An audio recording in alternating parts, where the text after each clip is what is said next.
নারায়ণগঞ্জের ২৫০০-এ বাগবাড়ি রসুলপুরে প্রতিপক্ষের হামলায় বৃদ্ধ বাতেন মিয়া হত্যার ২ সপ্তাহ পার হলেও কাউকে গ্রেপ্তার করতে পারেনি পুলিশ।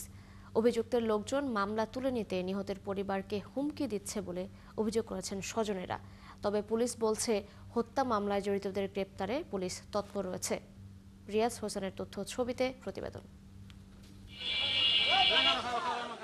গত ৩রা অক্টোবর ২৫০০-এর সাতগ্রাম ইউনিয়নের রসুলপুর এলাকায় রসুলপুর কেন্দ্রীয় জামে মসজিদ পরিচালনা নিয়ে এলাকার বৃদ্ধ বাতেন মিয়ার ছেলে শাহজাহানের সাথে ঝগড়া হয় একই এলাকার রেজাউল করিম সহ কয়েকজনের। পরে মসজিদেই এলাকার লোকজন তা মীমাংসা করেন। এ ঘটনা কেন্দ্র করে গত ১৫ অক্টোবর রাতে মসজিদে যাওয়ার পথে বাতেন মিয়াকে এলোপাথারি কুপিয়ে জখম করে তার প্রতিপক্ষ।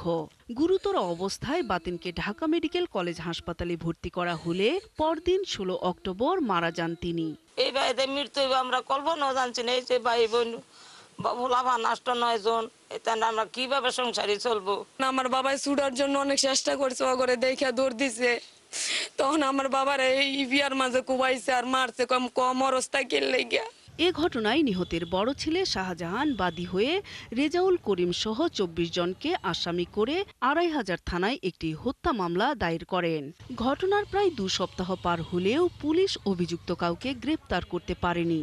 এদিকে মামলা তুলে নিতে আসামি পক্ষ বাড়িতে এসে হুমকি দিচ্ছে বলে অভিযোগ নিহতের পরিবারের। এই যে সামনে মসজিদে যাওয়া শুরু করছে, তো অর্ধেক ফটো গেছে পরে বাবারে সঙ্গে করিমে ফাত করে সাবাড়িতে কোপ দিছে। সমাজে হইতেই পারে ঝগড়া, কথা কাটাকাটি হইতেই পারে, তাই বলে যে দেশি অস্ত্র নিয়ে পরিকল্পনাভাবে যে একজন মানুষের কোপায়া হত্যা করছে, এটা যেমন তেমন হত্যা না।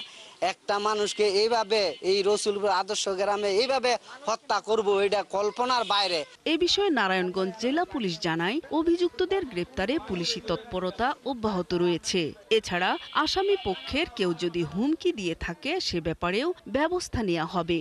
অপরাধী যত প্রভাবশালী হোক, যত শক্তিশালী হোক, সে যেই হোক না কেন, আমরা তাদেরকে আইনের আওতায় নিয়ে আসবো এবং তারা যেভাবে আমাদেরকে এজাহারটা দিয়েছে মামলা করার জন্য, আমরা কিন্তু সেইভাবেই এজাহারটি নিয়েছি।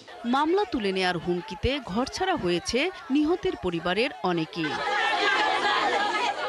নূর তাজমিন নীর, ৭১।